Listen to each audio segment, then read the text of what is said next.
Jo, tai viskas baigėsi. Šiandien antro aukšto Eifelio apžiūra.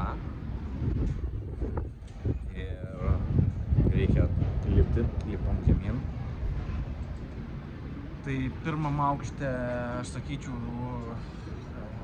žiūrėti vaizdą kaip ir taupant laiką.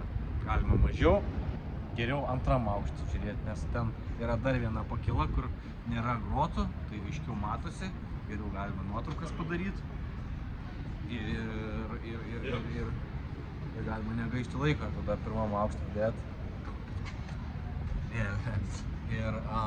Bet pirmam aukšte yra chill area, poilsio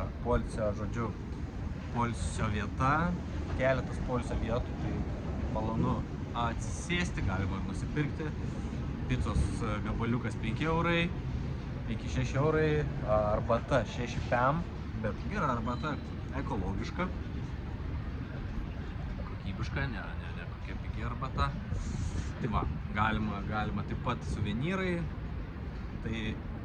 tai manau padarysiu dar video, kaip atrodo ta poilsio vieta, smagu pasėdėti, paskaičiau knygą biškį.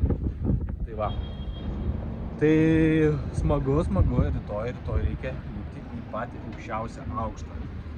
Tai trečias aukštas su liftu, šiandien kažkom, šiandien buvo išpirkti bilietai į trečią aukštą.